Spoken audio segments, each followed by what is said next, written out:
नमस्कार दोस्तों, sports engineer में आप सभी का बहुत बहुत स्वागत है।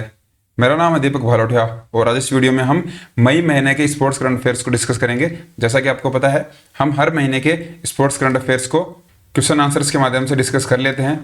तो इसी सीरीज में आज हम मई महीने के करंट अफेयर्स देखेंगे कि इस महीने में स्पोर्ट्स में क्या अपडेट रही। वीडियो शुरू करते हैं। पहला क्वेश्चन है, निम्नलिखित में से किसने पुर्तगाली ग्रैंड प्रिक्स 2021 जीती। देखिए, पुर्तगाल में ग्रैंड प्रिक्स मतलब रेसिंग जो कि हमारा गेम होता है उसके अंदर ये इवेंट होता है। तो 2021 में वो किसने जीती थी? राइट आंसर क्या है इसका? D, Lewis Hamilton.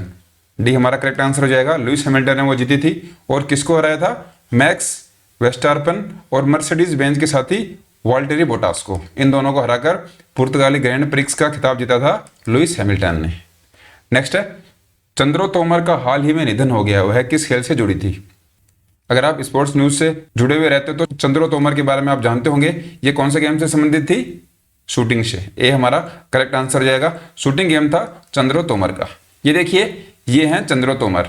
89 साल की इनकी एज थी और कोविड-19 की वजह से इनकी डेथ हो गई, इनका निधन हो गया, जो कि शूटर दादी के नाम से मशहूर थी। तो आपको ये पता होना चाहिए। ये उत्तर प्रदेश के बागपत गांव की रहने वाली थी। और सबसे कमाल की बात देखिए, 60 वर्ष से जब इनकी आयु ज्यादा थी उस उम्र में पहली बार इन्होंने बंदूक उठाई। और इसके बाद क्या हुआ? कई राष्ट्रीय प्रतियोगिताओं में इन्होंने जीत भी हासिल की। तो ये बहुत इंपॉर्टेंट आपके लिए क्वेश्चन बन जाता है एग्जाम्स की पॉइंट ऑफ व्यू से कि चंद्रो तोमर कौन थी, कहां से वो बिलोंग करती थी। तो आपको बता देना है कि चंद्रो तोमर जो कि उत्तर प्रदेश के बागपत गांव की रहने वाली थी और जिनको शूटर दादी के नाम से ये मशहूर थी। इसके साथ साथ आपको ये भी पता होना चाहिए कि सांड की आंख नाम की एक मूवी थी जो कि इनके ऊपर ही वो बनाई गई थी। तो ये सारी डिटेल थी चंद्रो तोमर के बारे में। नेक्स्ट है, मार्क सेल्बी हाल ही में चौथी बार विश्व चैंपियन बने हैं, वह किस स्पोर्ट्स इवेंट से जुड़े हैं? देखिए, एक प्लेयर का हमें इवेंट बताना है जिनका नाम है मार्क सेल्बी। तो इनका इवेंट है स्नूकर। ये हमारा करेक्ट आंसर हो जाएगा। तो इनके बारे में हमें क्या दे रखा है कि ये चौथी बार विश्व चैंपियन बने हैं। तो चलिए इनके बारे में देख लेते हैं। देखिए, ये हैं मार्क सेल्बी। ये अंग्रेजी मतलब इंग्लैंड से बिलोंग करते हैं और विश्व स्नूकर चैंपियन ये अभी हाल ही में बन गए हैं चौथी बार। इन्होंने अभी क्या किया था? अपने साथी दोस्त शॉन मर्फी को इन्होंने 18-15 से हराकर चैंपियनशिप अपने नाम कर ली थी। इसके बाद में देखिए 2014, 16, 17 और 21 अभी तक ये 4 बार इस चैंपियनशिप को जीत चुके हैं। तो आपको ध्यान में रखना है, स्नूकर से संबंधित हैं मार्क सेल्बी और इन्होंने क्या किया है? चौथी बार वर्ल्ड स्नूकर चैंपियनशिप को अपने नाम कर लिया है। अगर आपको इनकी कंट्री पूछते हैं तो वो आपको बता देनी है कि ये इंग्लैंड कंट्री से बिलोंग करते हैं। तो ये पूरी जानकारी थी मार्क सेल्बी के बारे में। अगला क्वेश्चन देखते हैं। अंतर्राष्ट्रीय ओलंपिक समिति IOC के बिलीव इन स्पोर्ट अभियान के लिए भारत के किस एथलीट एम्बेसडर के रूप में नामित किया गया है? देखिए, IOC ने बिलीव इन स्पोर्ट इस नाम का एक अभियान है। तो इसमें हमें बताना है कि भारत के कौन से एथलीट को एथलीट एम्बेसडर के रूप में इसमें नॉमिनेट किया गया है। राइट आंसर क्या है इसका? PV सिंधु। ये हमारा करेक्ट आंसर हो जाएगा। PV सिंधु को एथलीट एम्बेसडर चुना गया है बिलीव इन स्पोर्ट अभियान के लिए, जो कि इंटरनेशनल ओलंपिक कमेटी के द्वारा चलाया गया है। चलिए इसके बारे में पूरी डिटेल से देखते हैं। ये देखिए, बैडमिंटन वर्ल्ड फेडरेशन ने घोषणा की कि भारत के शटलर PV सिंधु और कनाडा की मिशेल ली, इन दोनों को प्रतियोगिता में हेरफेर को रोकने के उद्देश्य से अंतर्राष्ट्रीय ओलंपिक समिति ने बिलीव इन स्पोर्ट अभियान के लिए एथलीट एम्बेसडर के रूप में इनको चुना है। तो आपको PV सिंधु के साथ साथ कनाडा की मिशेल ली का नाम भी ध्यान में रखना है। इन दोनों को एथलीट एम्बेसडर चुना है IOC ने। इसके बाद देखिए, आगे इसमें बताया गया है कि सिंधु और ली दुनिया भर के अन्य एथलीट एम्बेसडरों के साथ साथ एथलीटों के बीच प्रतिस्पर्धा में हेरफेर के विषय पर जागरूकता बढ़ाने और प्रोत्साहित करने के लिए काम करेंगे। कोई भी इवेंट के अंदर कोई हेरफेर हो जाती है, चिटिंग वगैरह या फिर गलत तरीके से गेम को खेला जाता है, उसके लिए जागरूकता पैदा करने के लिए बिलीव इन स्पोर्ट अभियान चलाया गया है IOC के द्वारा। ये जोड़ी 2020 में BWF के I Am बैडमिंटन अभियान के लिए वैश्विक एम्बेसडर है। तो आपको यह भी ध्यान रखना है, 2020 में जो BWF बैडमिंटन वर्ल्ड फेडरेशन का अभियान था I Am बैडमिंटन, उसकी ये वर्ल्ड एम्बेसडर भी हैं। इसको भी आपको ध्यान में रखना है। इसके साथ साथ ये पॉइंट्स आपको पता होने चाहिए कि अंतर्राष्ट्रीय ओलंपिक समिति का मुख्यालय क्या है? लुसेन, स्विट्जरलैंड में। अंतर्राष्ट्रीय ओलंपिक समिति के अध्यक्ष हैं थॉमस बक। अंतर्राष्ट्रीय ओलंपिक समिति की स्थापना हुई थी 23 जून 1894 में। कहां पर हुई थी? फ्रांस की राजधानी पेरिस के अंदर। तो ये पूरी जानकारी थी बिलीव इन स्पोर्ट अभियान के बारे में। अगला क्वेश्चन देखते हैं। श्रीलंका के पूर्व खिलाड़ी और कोच को 6 साल के लिए सभी क्रिकेट से प्रतिबंधित कर दिया गया है। देखिए एक प्लेयर है श्रीलंका के जिनको 6 साल के लिए बैन कर दिया गया है। उनका नाम क्या है? डी नुवान जोइसा। डी हमारा करेक्ट आंसर हो जाएगा। इनके बारे में देखते हैं। पूर्व खिलाड़ी और कोच है नुवान जोइसा। आईसीसी के भ्रष्टाचार निरोधक न्यायाधिकरण ने आईसीसी भ्रष्टाचार विरोधी संहिता को भंग करने का दोषी इनको पाया गया है और सभी क्रिकेट से, ऑल टाइप की जो क्रिकेट होती है, मतलब डोमेस्टिक क्रिकेट भी वो नहीं खेल पाएंगे, वहां से भी इनको 6 साल के लिए प्रतिबंधित कर दिया गया है। ये इनके बारे में पूरी डिटेल है, इनको आप पढ़ सकते हैं वीडियो पॉज करके, या फिर पीडीएफ तो आपको अपने टेलीग्राम चैनल पे मिल जाएगी, वहां पे भी इनको आप रीड आउट कर सकते हैं। इसके साथ साथ ये पॉइंट्स भी आपको देखने चाहिए कि आईसीसी के जो वर्तमान अध्यक्ष हैं वो हैं ग्रेग बार्कले, आईसीसी के सीईओ हैं मनु साहनी, और आईसीसी का जो हेडक्वार्टर है वो है दुबई के अंदर। तो ये तीनों पॉइंट्स भी आपको पता होने चाहिए। अगला क्वेश्चन देखते हैं। विश्व एथलेटिक्स दिवस 2021 को मनाया जाता है। वर्ल्ड एथलेटिक्स डे के बारे में हमसे पूछा गया कि 2021 को वो कब मनाया गया। राइट आंसर क्या है इसका? 5 मई। डी हमारा करेक्ट आंसर हो जाएगा। 5 मई को वर्ल्ड एथलेटिक्स डे मनाया गया था 2021 में। ये देखिए ये इसका लोगो है और इसमें क्या था कि 5 मई को मनाया गया था ये, और ये जो 5 मई की तारीख है इसको डिसाइड करता है IAAF। ये क्या करता है? मई महीने में वर्ल्ड एथलेटिक्स डे मनाता है। महीना हर साल सेम रहता है लेकिन डे कई बार चेंज हो जाता है। तो पहला विश्व एथलेटिक्स दिवस मनाया गया था 1996 को। इसके साथ साथ आपको ये पॉइंट्स भी ध्यान में होने चाहिए कि विश्व एथलेटिक्स के अध्यक्ष हैं सेबेस्टियन कोए, विश्व एथलेटिक्स का मुख्यालय है मोनाको में, और विश्व एथलेटिक्स की स्थापना हुई थी 17 जुलाई 1912 में। अगला क्वेश्चन देखते हैं। ऑल इंडिया चेस फेडरेशन ने महामारी से प्रभावित चेस समुदाय की मदद के लिए एक पहल शुरू की। इस पहल का नाम क्या है? तो ऑल इंडिया चेस फेडरेशन, इन्होंने एक महामारी के लिए एक पहल शुरू की है जिससे कि मदद हो सके। तो इस पहल का नाम क्या है? राइट आंसर क्या है इसका? चेकमेट कोविड पहल। डी हमारा करेक्ट आंसर हो जाएगा। चेकमेट कोविड पहल के बारे में हम डिटेल से देखते हैं कि देखिए ये इस पहल के बारे में थोड़ी सी जानकारी है। All India chess federation AICF, इसने क्या किया है? महामारी से प्रभावित चेस समुदाय की मदद के लिए चेकमेट कोविड पहल शुरू की है। इस पहल की शुरुआत FIDE वर्ल्ड चेस फेडरेशन के अध्यक्ष आर्कडी डोरकोविच, 5 बार की विश्व चैंपियन विश्वनाथन आनंद, और अभी जो हाल फिलहाल में वर्तमान चैंपियन है कोनेरू हम्पी, AICF के अध्यक्ष संजय कपूर और सचिव भरत सिंह चौहान की उपस्थिति में इसको शुरू किया गया है। तो देखिए कुछ पॉइंट्स का इसमें हमें पता लगा है। एक तो देखिए FIDE के जो अध्यक्ष हैं, वर्ल्ड चेस फेडरेशन के अध्यक्ष, वो हैं आर्कडी डोरकोविच। AICF के अध्यक्ष हैं संजय कपूर, सचिव हैं भरत सिंह चौहान। तो आपको पता होने चाहिए ये points. All India chess federation के अध्यक्ष कौन है? संजय कपूर। ऑल इंडिया चेस फेडरेशन का मुख्यालय है चेन्नई के अंदर और इसकी स्थापना हुई थी 1951 में। ये सारे पॉइंट्स आपको पता होने चाहिए, कई बार एग्जाम्स में इनके बारे में हमें पूछ लेते हैं। नेक्स्ट है, निम्नलिखित में से किसने 2021 स्पेनिश ग्रैंड प्रिक्स जीता? अब हमें स्पेनिश ग्रैंड प्रिक्स के बारे में पूछा गया है। राइट आंसर क्या है इसका?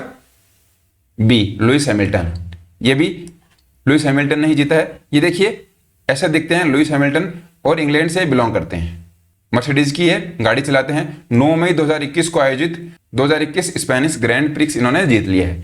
यह जीत लुइस हैमिल्टन के लगातार 5वीं स्पेनिश ग्रैंड प्रिक्स है, मतलब लगातार 5 स्पेनिश ग्रैंड प्रिक्स जीत चुके हैं अभी तक लुइस हैमिल्टन। इस सीजन में यह इनकी तीसरी जीत है। तो इनको आपको ध्यान में रखना है। मैक्स वेस्टरपन के बारे में बता रखा है कि ये दूसरे स्थान पर आए थे और वोल्टेरी बोटास इसमें 3rd पोजीशन पे रहे थे। तो ये पूरी जानकारी थी लुइस हैमिल्टन के बारे में जिन्होंने की स्पेनिश ग्रैंड प्रिक्स जीती है 2021 में। अगला क्वेश्चन देखते हैं। 2021 लॉरियस वर्ल्ड स्पोर्ट्स अवार्ड्स में किसे sports women of the year नाम दिया गया है? देखिए 2021 के अंदर लॉरियस वर्ल्ड स्पोर्ट्स अवार्ड्स दिए गए हैं। इसमें sports women of the year किसको चुना गया है? राइट आंसर क्या है इसका? Naomi Osaka.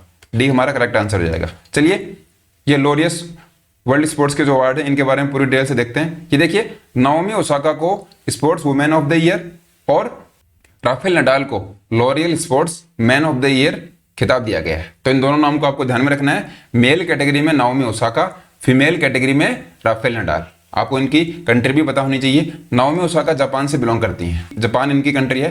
राफेल नडाल की कंट्री है स्पेन। ये दोनों ही टेनिस प्लेयर हैं, आपको इनके बारे में पता होगा। बाकी इन अवार्ड्स के अलग अलग विजेता हैं, इनको आप देख सकते हो। Team of the year, the comeback of the year, life time achievement award, sporting inspiration award, बाकी भी सारे अवार्ड आपको दे रखे हैं। लेकिन इंपॉर्टेंट आपको 2 ही अवार्ड ध्यान में रखने हैं, स्पोर्ट्स वुमेन और sports man of the year के।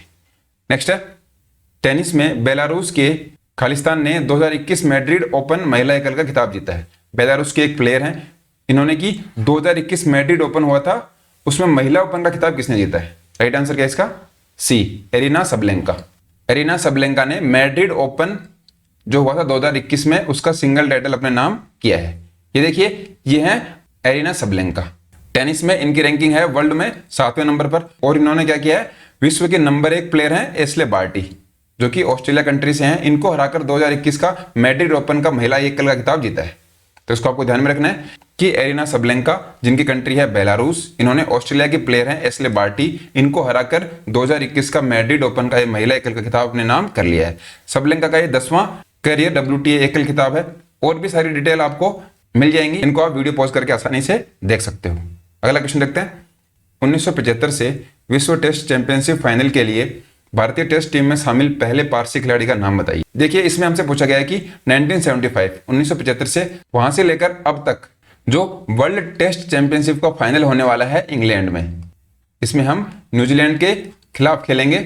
इसमें भारतीय टेस्ट टीम में शामिल होने वाले पहले पारसी खिलाड़ी का नाम हमें बताना है। तो वो खिलाड़ी कौन है? अर्जन नागवासला। डी हमारा करेक्ट आंसर हो जाएगा। चलिए इसके बारे में पूरी डिटेल से हम देखते हैं। कि देखिए, ये है अर्जन नागवासला। इनको साउथहैम्पटन में न्यूजीलैंड के खिलाफ विश्व टेस्ट चैंपियनशिप फाइनल के लिए नॉमिनेट किया गया भारतीय टेस्ट टीम में, और ये आरक्षित खिलाड़ी के रूप में चुना गया। इनको आरक्षित प्लेयर मतलब कोई प्लेयर अगर इंजर्ड हो जाता है तो इनको टीम में लिया जाएगा। अब देखिए, इनके बारे में और भी जानकारी है। अगर इनका स्टेट पूछें तो ये गुजरात से बिलोंग करते हैं। गुजरात इनका होम स्टेट है। 1975 के बाद राष्ट्रीय टीम में शामिल होने वाले पहले पारसी और एकमात्र सक्रिय पारसी क्रिकेटर हैं। इससे पहले कौन थे? फारूक इंजीनियर। भारत के लिए अपना अंतिम टेस्ट इन्होंने 1975 में खेला था। तो आपको ये ध्यान में रखना है कि फारूक इंजीनियर 1975 तक खेले थे, लेकिन 1975 के बाद में 2021 तक ऐसा कोई भी एक Parsi player Indian cricket team में शामिल नहीं हो पाया है। बाकी और भी डिटेल्स हैं, इनको आप आसानी से वीडियो पॉज करके देख सकते हो।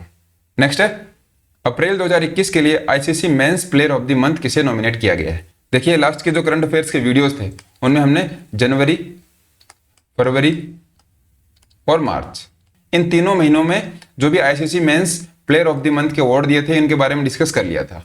और सबसे कमाल की बात है, इन तीनों महीने में ही किसी इंडियन क्रिकेटर को ये अवार्ड मिले थे। लेकिन अब की बार ये अवार्ड किसी दूसरे प्लेयर को मिला है, दूसरे देश के प्लेयर को मिला है। तो उसका हमें नाम बताना है। राइट आंसर क्या है इसका? बाबर आजम। पाकिस्तान के ये प्लेयर हैं बाबर आजम। इनको अप्रैल महीने के लिए, अप्रैल 2021 में ICC men's player of the month का अवार्ड दिया गया है। कि देखिए, ये है बाबर आजम। अभी वर्तमान में पाकिस्तान टीम के ये कप्तान हैं। इनको साउथ अफ्रीका के अगेंस्ट अच्छा खेलने की वजह से ये अवार्ड मिला है। इसके साथ साथ अगर आपको फीमेल कैटेगरी के बारे में पूछ जाए तो वो है एलिसा हीली, जिनकी कंट्री है ऑस्ट्रेलिया। ऑस्ट्रेलिया की एलिसा हीली को ICC women player of the month का अवार्ड मिला है। अब देखिए, कुछ पॉइंट्स हैं, इनके बारे में आपको पता होना चाहिए। आईसीसी के अध्यक्ष हैं Greg Barclay, CEO Manu Sahni, और आईसीसी का हेडक्वार्टर है दुबई के अंदर। नेक्स्ट है, भारतीय महिला क्रिकेट टीम के मुख्य कोच के रूप में किसे चुना गया है? देखिए, महिला क्रिकेट के मुख्य कोच हैं, उनके बारे में हमसे पूछा गया है कि वो किनको चुना है। राइट आंसर है रमेश पवार। डी हमारा करेक्ट आंसर हो जाएगा। इन्होंने इंटरनेशनल क्रिकेट भी खेली थी इंडिया के लिए। चलिए देखते हैं इनके बारे में। ये देखिए, ये है रमेश पवार। बीसीसीआई ने रमेश पवार को टीम इंडिया, जो कि सीनियर महिला हमारी टीम है, उसके मुख्य कोच के रूप में इनको नियुक्त कर लिया है। बाकी इनके बारे में जो डिटेल्स हैं उनको आप अच्छे से देख सकते हो कि इनका इंटरव्यू किसने लिया था और इंडिया की तरफ से वो कितने मैच खेले हैं। हम इन पॉइंट्स की बात कर लेते हैं। बीसीसीआई के जो अध्यक्ष हैं वो हैं सौरव गांगुली, सचिव हैं जयेश शाह, और इसका मुख्यालय हमारा बीसीसीआई के कहाँ पे है? मुंबई में। इसकी स्थापना अगर आपसे पूछ लें तो वो हुई थी दिसंबर 1928 के अंदर। तो ये जो आपको रेड कलर का कॉर्नर दिखाई दे रहा है, ये आपके लिए एग्जाम की दृष्टि से महत्वपूर्ण है। नेक्स्ट है, खालिस्तान ने दुनिया के नंबर 1 नोवाक जोकोविच को हराकर 10वां इतालवी ओपन खिताब जीता है। देखिए, 10th इटालियन ओपन का खिताब किसने जीता है? जो कि दुनिया के नंबर 1 खिलाड़ी है नोवाक जोकोविच, उनको हराकर। राइट आंसर क्या है इसका? Rafael Nadal. ये हमारा करेक्ट आंसर हो जाएगा। राफेल नडाल ने 10वें इटालियन ओपन का खिताब जीत लिया है नोवाक जोकोविच को हराकर। चलिए इनके बारे में डिटेल से देखते हैं। ये हैं राफेल नडाल, दुनिया के नंबर 1 खिलाड़ी को इन्होंने हराया जिनका नाम है नोवाक जोकोविच, और इटालियन ओपन को इन्होंने 10 बार अपने नाम कर लिया है। राफेल नडाल की अगर आपको रैंकिंग पूछें तो वो दूसरे नंबर के प्लेयर हैं। बाकी भी डिटेल आप देख सकते हो। इसके साथ साथ आपको एक और क्वेश्चन पूछ सकते हैं कि महिलाओं का एकल का खिताब किसने जीता है? तो वो जीता है ईगा स्वेटेक ने, पोलिश प्लेयर हैं, और इन्होंने किसको हराया था? कैरोलिना प्लिस्कोवा को। नेक्स्ट है, शीर्ष स्तर के MMA में विश्व खिताब जीतने वाले भारतीय मूल के पहले फाइटर कौन बने? MMA एक फाइटिंग का इवेंट है, तो इसमें हमसे पूछा गया कि विश्व खिताब वर्ल्ड चैंपियनशिप का खिताब जीतने वाले भारतीय मूल के पहले फाइटर कौन बने हैं? राइट आंसर क्या है इसका? अर्जुन भुल्लर। सी हमारा करेक्ट आंसर हो जाएगा। ये देखिए, ये है अर्जुन भुल्लर। इन्होंने किसको हराया है? ब्रेंडन वेरा को, जो कि सिंगापुर देश से हैं। इनको हराकर इन्होंने हैवीवेट विश्व चैंपियन का खिताब अपने नाम कर लिया है। इनके बारे में ये और भी जानकारी है। इसके साथ साथ ओलंपिक में ये कनाडा का प्रतिनिधित्व करने वाले भारतीय मूल के पहले फ्री स्टाइल पहलवान बने। ये पूरी डिटेल इनके बारे में थी। हैवीवेट विश्व चैंपियन है, इनकी कंट्री कनाडा है, लेकिन ये भारतीय मूल के हैं। नेक्स्ट है एशिया कप T20 टूर्नामेंट, जो जून में डैश में होने वाला था, कोविड-19 महामारी के कारण अनिश्चित काल के लिए स्थगित कर दिया गया है। देखिए, एशिया कप टूर्नामेंट होने वाला था जून के अंदर, लेकिन कोविड की वजह से इसको स्थगित कर दिया गया है। तो हमसे ये पूछा गया है कि वो टूर्नामेंट कहाँ होने वाला था? राइट आंसर क्या है इसका? श्रीलंका। सी हमारा करेक्ट आंसर हो जाएगा। श्रीलंका में जून के अंदर T20 टूर्नामेंट होने वाला था एशिया कप का। ये देखिए, T20 टूर्नामेंट को कोविड-19 महामारी के कारण अनिश्चित काल के लिए स्थगित कर दिया है। मूल रूप से सितंबर 2020 में श्रीलंका में आयोजित होने वाला था, लेकिन कोविड-19 के कारण जून 2021 के लिए स्थगित कर दिया गया था। अब देखिए, 2021 जून में होने वाला था, इसको भी कैंसिल कर दिया गया है। अब देखिए, इसमें अनिश्चित नाम क्यों आ रहा है? अनिश्चित का मतलब यह है 2023 में इंडिया में 50 ओवर का वर्ल्ड कप होने वाला है। तो 2023 का जो वर्ल्ड कप है, उससे पहले सभी टीम्स का शेड्यूल पूरा बिजी है, इसलिए 2023 वर्ल्ड कप से पहले एशिया कप T20 होना अभी पॉसिबल दिखाई नहीं दे रहा। तो इसको भी आपको ध्यान में रखना है। नेक्स्ट है डैश पुरुष और महिला दोनों चैंपियंस लीग जीतने वाला पहला क्लब कौन सा बन गया? देखिए, ऐसा एक फुटबॉल क्लब है जो कि पुरुष और महिला दोनों जो टीमें हैं वो चैंपियन बन गई हैं। ऐसा करने वाला पहला क्लब कौन सा है? बार्सिलोना। डी हमारा करेक्ट आंसर हो जाएगा। इन्होंने मेल और फीमेल दोनों चैंपियंस लीग के टाइटल अपने नाम कर लिए हैं। ये देखिए, बार्सिलोना महिला ने महिला चैंपियंस लीग ट्रॉफी जीतने के लिए चेल्सी महिलाओं को हराया। इसके साथ साथ बार्सिलोना महिला चैंपियंस लीग जीतने वाली पहली स्पेनिश टीम है। पुरुष और महिला दोनों चैंपियंस लीग जीतने वाला पहला क्लब बन गया है। तो आपको ध्यान में रखना है कि बार्सिलोना एक ऐसा एकमात्र क्लब है जो कि पुरुष और महिला दोनों कैटेगरी में चैंपियंस लीग को अपने नाम किया है। नेक्स्ट है हाल ही में FIH एथलीट समिति के सदस्य के रूप में किसे चुना गया है? देखिए, FIH मतलब फेडरेशन ऑफ इंटरनेशनल हॉकी, इसके सदस्य के रूप में किसे चुना गया है? परतु रविंद्रन श्रीजेश को। बी हमारा करेक्ट आंसर हो जाएगा। इनके बारे में देखते हैं। ये देखिए, विश्व निकाय के कार्यकारी बोर्ड की वर्चुअल बैठक के दौरान स्टार इंडिया हॉकी टीम के गोलकीपर PR श्रीजेश, इनको FIH के एथलीट समिति के सदस्य के रूप में चुना गया है। फिर से चुना गया है। फिर से चुने जाने का मतलब है ये पहले भी इसके सदस्य रहे हैं। बाकी पूरी डिटेल आप इसमें देख सकते हो। इसके साथ साथ आपको कुछ पॉइंट्स ध्यान में रखने हैं कि ये FIH का मुख्यालय क्या है? वो है लुसेन, स्विट्जरलैंड में। FIH की स्थापना हुई थी 7 जनवरी 1924 फ्रांस की राजधानी पेरिस में। और FIH के जो CEO हैं वो हैं थियरी वेइल। तो ये पॉइंट्स भी आपको इस डिटेल के साथ साथ ध्यान में रखने हैं। नेक्स्ट है 2024 तक 3 साल के लिए अंतर्राष्ट्रीय हॉकी महासंघ के नए अध्यक्ष के रूप में किसे चुना गया है? देखिए, इंटरनेशनल हॉकी फेडरेशन ने 3 साल के लिए 2024 तक अपना एक नया अध्यक्ष चुना है। तो किसको नियुक्त किया गया, किसको चुना गया है? वो है नरेंद्र बत्रा। बी हमारा करेक्ट आंसर हो जाएगा। इंडिया से ये आते हैं। ये देखिए, ये है नरेंद्र बत्रा। ये इनका लगातार दूसरा कार्यकाल है। इसका मतलब ये हो गया वर्तमान में भी नरेंद्र बत्रा ही अंतर्राष्ट्रीय हॉकी महासंघ के अध्यक्ष थे और इनको दूसरी बार चुन लिया गया है। 47वीं वर्चुअल मीटिंग हुई थी, मतलब ऑनलाइन एक मीटिंग हुई थी और उसमें वोटिंग हुई थी। उस वोटिंग में बेल्जियम हॉकी महासंघ के प्रमुख को हराकर इन्होंने अध्यक्ष की कुर्सी को अपने नाम किया है। 2024 तक रहेंगे। FIH ने कार्यकाल को 4 वर्ष से घटाकर 3 साल कर दिया है। इसको भी आपको ध्यान में रखना है। पहले अध्यक्ष का कार्यकाल 4 साल का होता था, लेकिन अब इसको घटाकर 3 साल का कर दिया गया है। 92 साल पुराने इतिहास में शीर्ष पद पर नियुक्त होने वाले ये एकमात्र एशियाई हैं। इसके साथ साथ नरेंद्र बत्रा IOA और IOC के भी सदस्य हैं।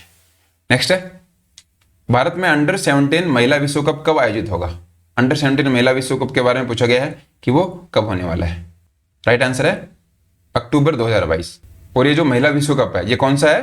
फुटबॉल से संबंधित। इसको भी आपको ध्यान में रखना है कि under 17 football world cup Bharat में होगा अक्टूबर 2022 में। इसके बारे में थोड़ा देख लेते हैं कि देखिए, फीफा काउंसिल ने 21 मई को अंडर 17 महिला विश्व कप अगले साल 11 से 30 अक्टूबर तक भारत में होगा। 11 से 30 अक्टूबर तक होने वाला है 2022 के अंदर। अब देखिए, आपको पता होगा 2020 में ही ये अंडर 17 का जो वर्ल्ड कप है वो भारत में होना था, लेकिन कोविड-19 के कारण इसको 2021 में शेड्यूल करना पड़ा, लेकिन अब क्या हो गया 2021 से इसको बढ़ाकर 2022 में कर दिया गया है। इसके साथ साथ बाकी डिटेल्स हैं, इनको भी आप देख सकते हो। कुछ पॉइंट्स हैं जैसे कि फीफा के अध्यक्ष कौन है, गियानी इन्फेंटिनो। स्थापना इसकी हुई थी 21 मई 1904 को और इसका मुख्यालय क्या है, स्विट्जरलैंड के ज्यूरिख शहर में। ये कुछ पॉइंट्स थे जो आपको पता होने चाहिए।